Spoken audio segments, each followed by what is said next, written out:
This is CBC Vancouver News.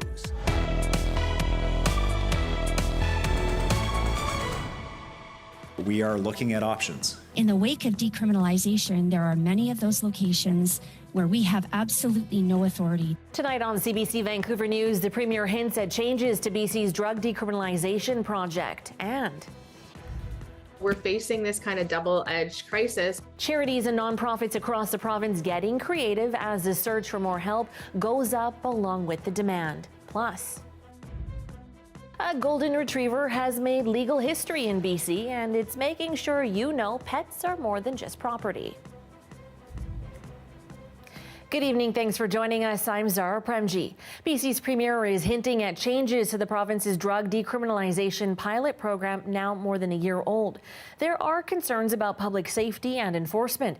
This week, police chiefs testified in Ottawa about concerns they had on how officers handle open drug use. Mira Baines has more on what this means for the future of drug decriminalization.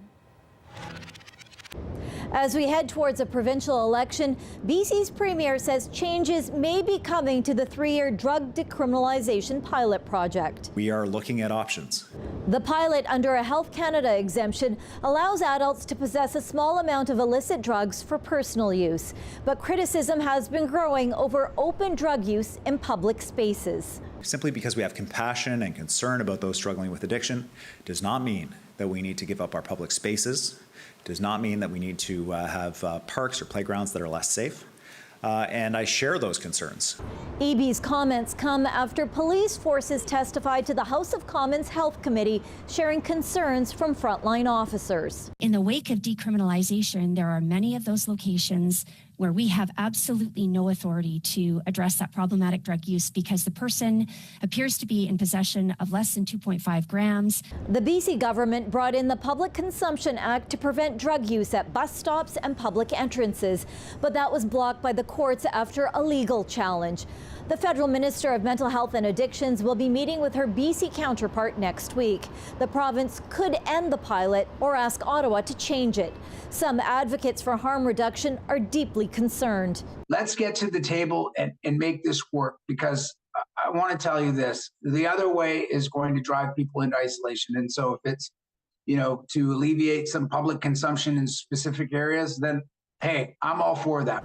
The official opposition, BC United, has been highlighting illicit drug use in hospitals and what it says are a lack of safety measures. Because we knew it would result in exactly what's happening now, which is an explosion of drug use taking place on sky trains, in restaurants, in public spaces. It's been a horrific failure. And the thing that's important to recognize is we're not seeing improved results. And while provincial and federal elections inch closer, communities across BC try to balance public drug use, harm reduction, and concerns about public safety. Mira Baines, CBC News, Vancouver. More questions are out about policing in Surrey after 2 leaked federal letters reveal some conflicting messages. A letter sent by RCMP Commissioner Mike Duhem to BC Public Safety Minister Mike Farnworth last week points out gaps in oversight, saying there were about 180 Surrey police officers in the Surrey RCMP detachment without a green light to deliver RCMP services. It questioned statements Farnworth made earlier this month that the province and federal government had agreed to a transition plan that would not require federal legislative changes. But a second letter from Federal Minister Dominic LeBlanc, dated yesterday, endorses efforts to date, something Farnworth says reflects the work done since the first letter was sent. We believe that we have that path to be able to proceed forward that would not result in the RCMP having to surrender authority to another policing agency during the transition. The province and the city are set for court on April 29th for a legal challenge by the city. It claims a change in the Police Act by the government is unconstitutional because it places limits on voters' freedom of expression. Well, we're closing in on the end of National Volunteer Week, but since the pandemic, charities and nonprofits have seen more demand for help and have less help to give. As Edziu Loverin reports, some agencies are getting a bit creative to find volunteers. As I do, there's some blankets there. Volunteering your time, skills, and kindness is becoming increasingly difficult in our fast-paced world. We came up with Blanket BC as a passion project, as a father-son team, but whenever there's an opportunity to collect or distribute, I do. So it's all volunteer-based, and time is of the essence. Blanket BC Society is a small grassroots nonprofit, handing out blankets to shelters and people who are unhoused. Volunteers can be hard to come by, and they aren't alone. We're facing this kind of double-edged crisis where more people are reliant on those services, and yet fewer people are volunteering their time to support the delivery of those services in community. According to a recent Canada Helps Giving report, a significant amount of Canadians rely on charities for basic needs. Almost half of charities report an increase in demand, and most rely on volunteers to operate. Those kinds of tensions really need to be elevated, and we need to think about what's the kind of country we actually want to be building and contributing to. The tensions have inspired some organizations to get creative. Modernizing our approach to volunteer recruitment is getting out in the communities and making sure that we're present for everybody. And making sure the volunteer has incentives. They also want to get something more out of the programs, such as using a skill that they want to practice. We have mentoring with math, for example, where a lot of students, for example, from SFU will go just to practice teaching math. And for this volunteer, it all adds up to happy moments. It's one of the most rewarding things that you can do, just giving without sort of like expecting anything in return. But I think the world could always do with a little more kindness. Edziu Levrin, CBC News, Vancouver. Over to Langley now, where more than 100 people gathered to mark the 73rd anniversary of a critical battle in the Korean War.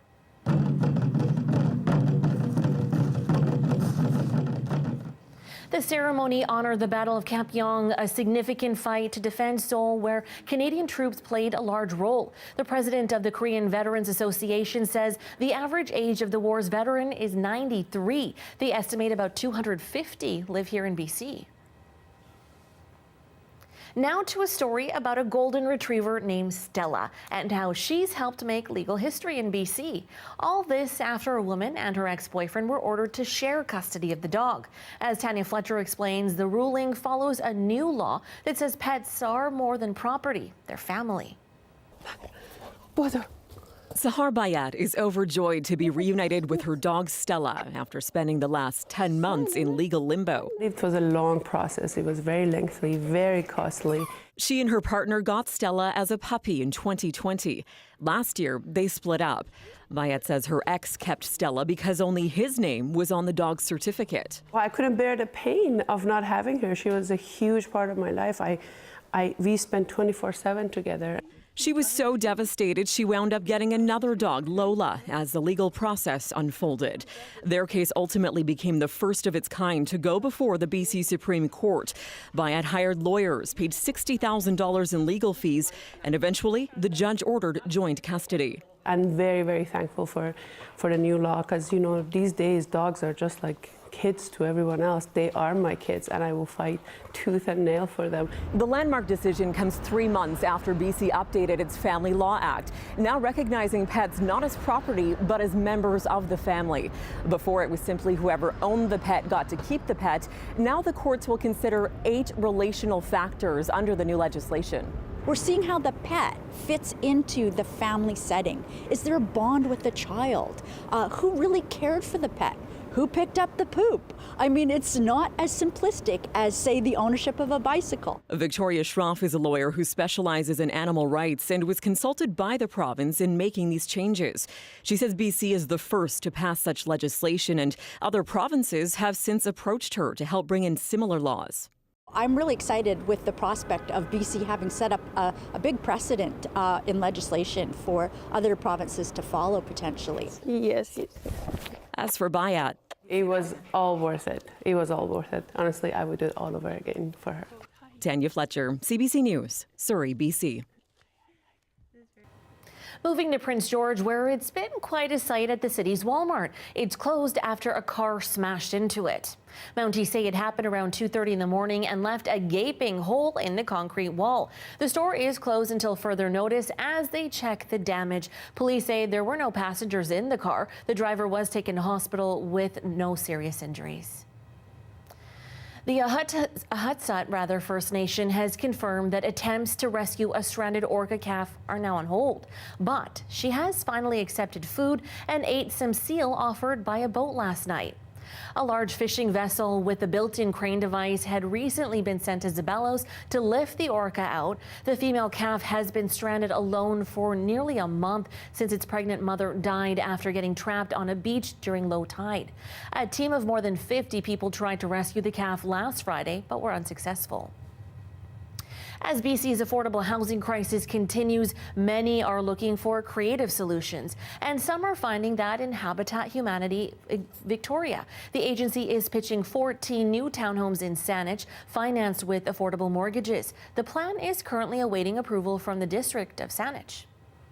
We build the houses inexpensively out of the gate because we're a nonprofit, and then we work with partner families to come up with a commercial first mortgage for around 50 to 60% of the value of the house, and then we come in with a tailored second mortgage that is interest-free, and we gear it to ensure that the families spend no more than 30% of their household income on shelter costs.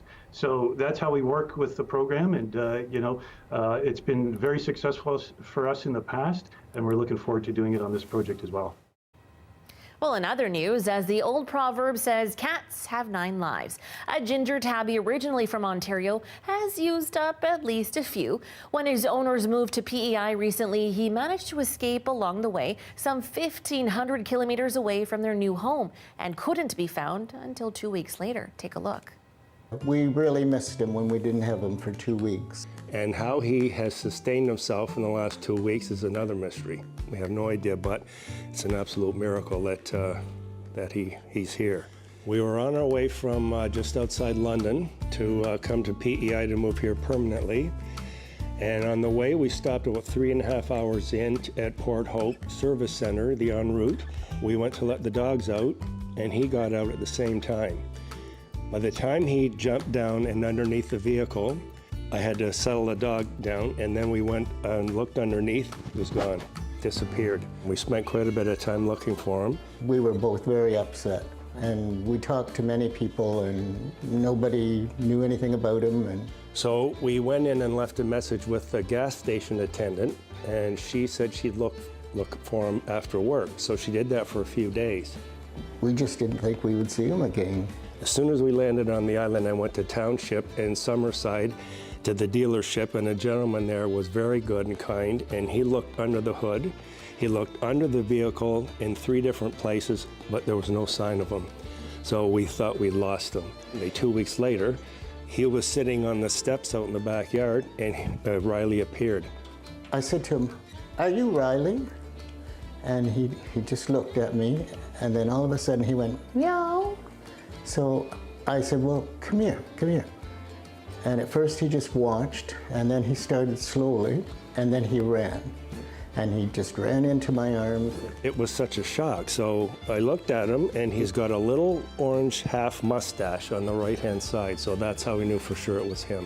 We have no idea where he was the last 2 weeks or how he even got here, whether he jumped back in the vehicle somehow or he rode underneath the hood. We don't know. So we are so happy to have him back again.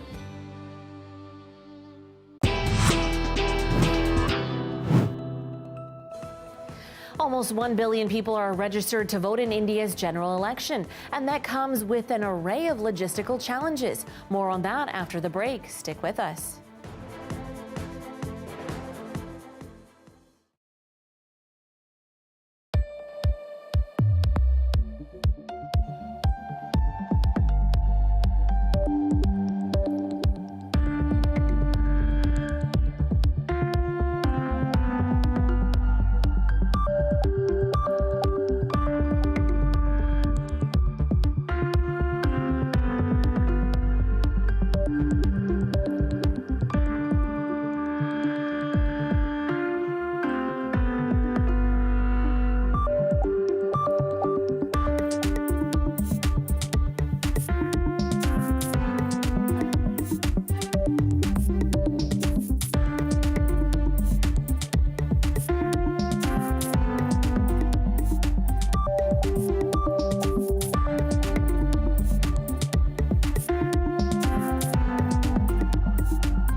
India's national election began today, a marathon 6-week vote with almost 1 billion eligible voters.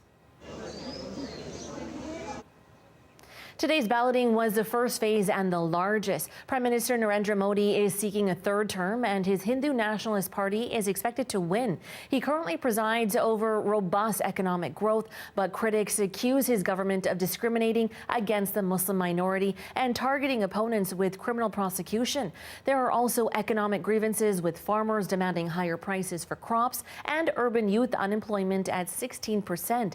6 more voting phases are scheduled, with the final one on June 1st. Our South Asia correspondent Salima Shivji shows the enormous challenges involved in getting nearly 1 billion people to the polls.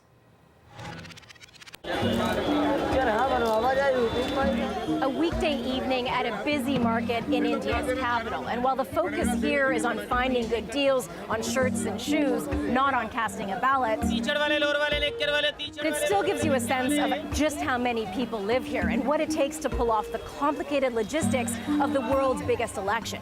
It's certainly that. There are nearly 1 billion eligible voters here in India, 968 million to be precise, and getting them to the polls is a mammoth task.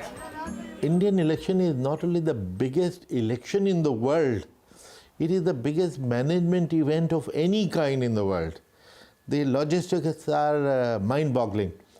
He would know. That's S.Y. Qureshi, a former head of India's election commission. And he wants to focus on that number, almost 1 billion voters. That's more than the populations of the US, the European Union, and Russia combined. India's election officials go door to door in the years between votes to update the country's electoral roll. So reaching out to 1 billion people, it can't get any bigger. The only thing which can get bigger is our own election next time. 5 years later, it will be even bigger. So that's what it is. At least 1 million polling stations.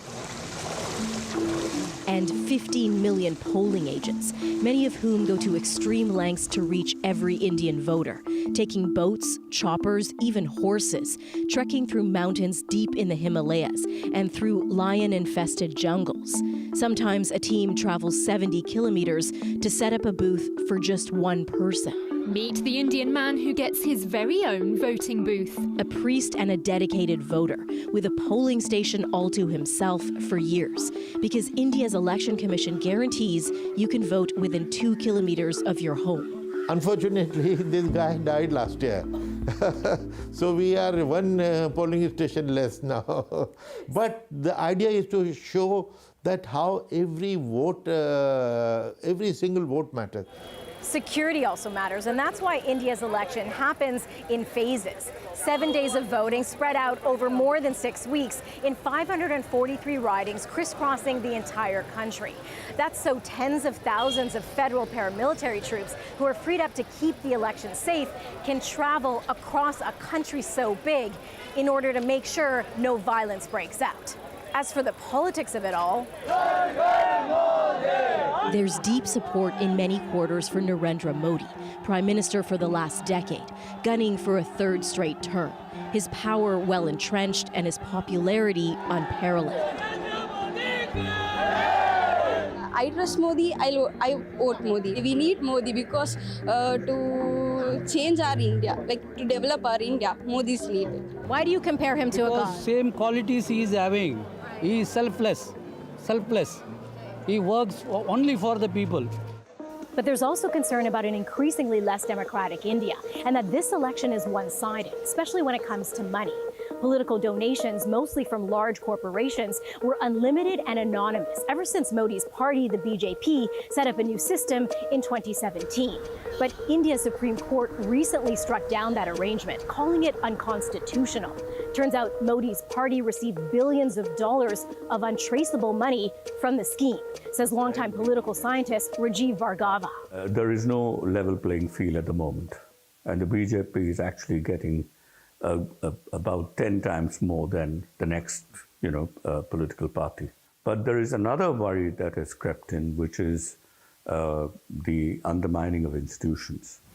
The media, the judiciary, it's a slide towards a more autocratic India, he says, in a country fiercely proud of its title as the world's largest democracy, where voter turnout is usually very high. A massive democratic process that has no parallel, with weeks of voting, but all of those millions of votes counted and released all in one day, June 4th. All right, here's a live shot of Science World lit up to recognize Global Congenital Diaphragmatic Hernia Awareness Day. Darius will have your full forecast coming up next.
Hi, I'm Amy Bell, and here's what's in your CBC Vancouver inbox.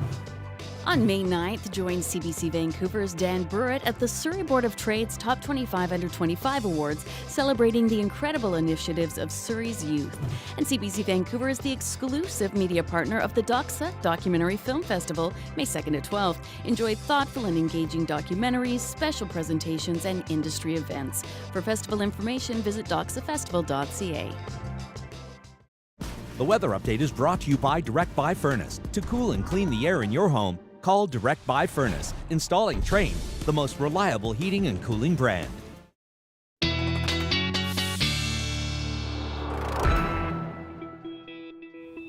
All right, let's take a look at what's happening in the world of weather with Darius Madavi. Darius, I've seen a lot of sunshine this week. I'm getting a bit tired of it. Give me something different. I know. Zahra, you're a great reminder that people out there are not always happy when there's sunshine. Everybody likes something different. And so luckily we've got some change on the way, a little bit of something for everybody in the next few days, unlike the pretty much just straight sunshine that we've had. Some showers tomorrow, as you can see here, coming in for Vancouver probably late afternoon, early evening.